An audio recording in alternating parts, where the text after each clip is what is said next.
I'm once again on a test drive on the 1979 CB750 Custom, and it's about 55 degrees today. It's a little bit warmer than yesterday, and I have done a couple of things to the bike here. In the meantime, I have straightened out the handlebars a little bit. Looks like the forks were a little bit twisted in the triple tree, so I straightened that out. It seems like the more I ride the bike, the better it wants to ride and handle. The brakes are bedding in nicely. It still seems a little bit lean in the mid-range, and my idle is not really, right now, if I set it so where it stays running when I'm stopped, it's idling pretty high.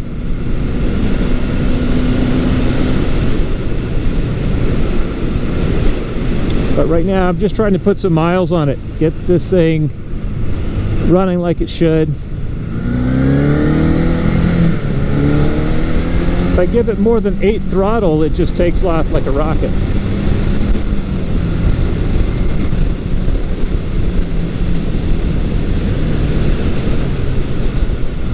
But it's right off of idle there, right off of closed throttle. It's surgy.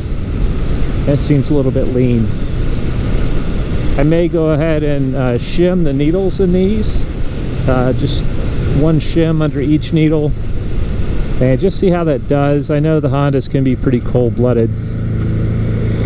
You can hear the idle right now is really high.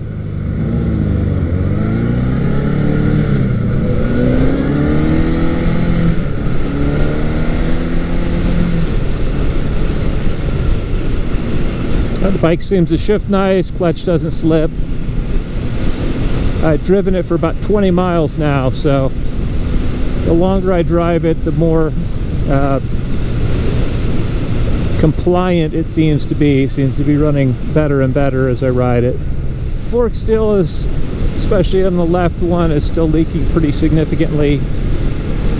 And right here, right at 55, it seems to be right in the lean spot. So at a steady state cruise, it's kind of hunting about a little bit. It's not nearly as bad as it was yesterday. Like I say, it seems to be clearing up somewhat.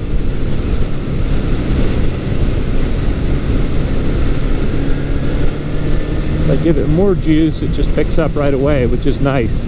But seating position wise, this bike is comfortable. The handling on it doesn't seem bad.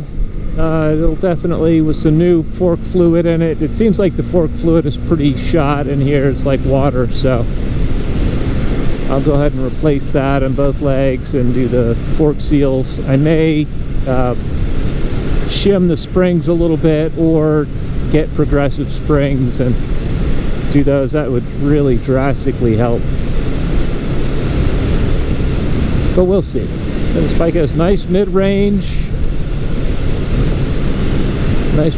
power. These tires are old, and I think they're a little bit flat spotted, so the ride, I'm getting a little bit of vibration. I'm sure you may be able to hear it in my voice, but I think that's just from the tires.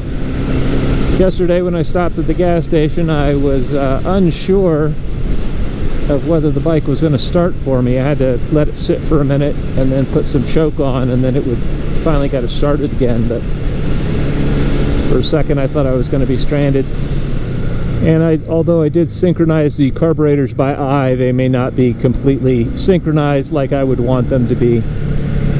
So that I may have to do some fine tuning on the synchronization. Bike seems to handle a little bit nicer now that I've straightened out the forks in the triple tree. It doesn't feel so odd. This bike has exhaust on it that's not stock, so that's also an X factor that may be causing it to I know the jetting inside the carburetors was stock when I looked in there. The only thing I've done differently is run one up on my pilot jet at this point, but that exhaust may be have a little bit different back pressure than the standard exhaust, and so that may be causing it to run a little bit different. Today I'm with Honda's 1979 CB750K. This is my barn find project. And as you can see, I have the lower 4 tubes off, and I'm in the process of replacing my fork seals. The new seals are ready to go on, so I'm going to go ahead and put those on, get the new fluid in. One of the upgrades that I'm going to do is actually just a piece of PVC pipe, right around 1/2 inch thick.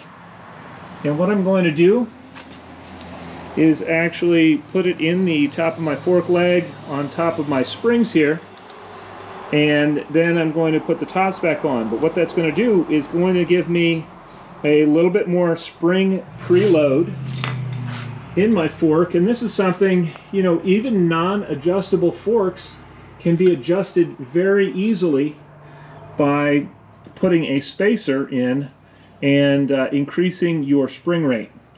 So that's what I'm going to do. I'm going to put one of these in the top of each fork leg when I do the new seals and the new oil. And what that's going to do is it's going to make it a little bit stiffer in the front, but it will make the bike a lot less prone to diving when I hit the brakes. And so that's a good thing. And it'll make the bike a lot more controllable under braking. I've upgraded the braking system on this bike, as you can watch in a previous video that was done. In the meantime, also, I took the front wheel off. I was having some vibration in the front of the bike, and it turned out that the front wheel was out of round and needed to be trued. It wasn't obvious unless you kind of lifted the front wheel up and spun it. And I wasn't sure if it was just the front wheel or if it was the tires had flat spots in them.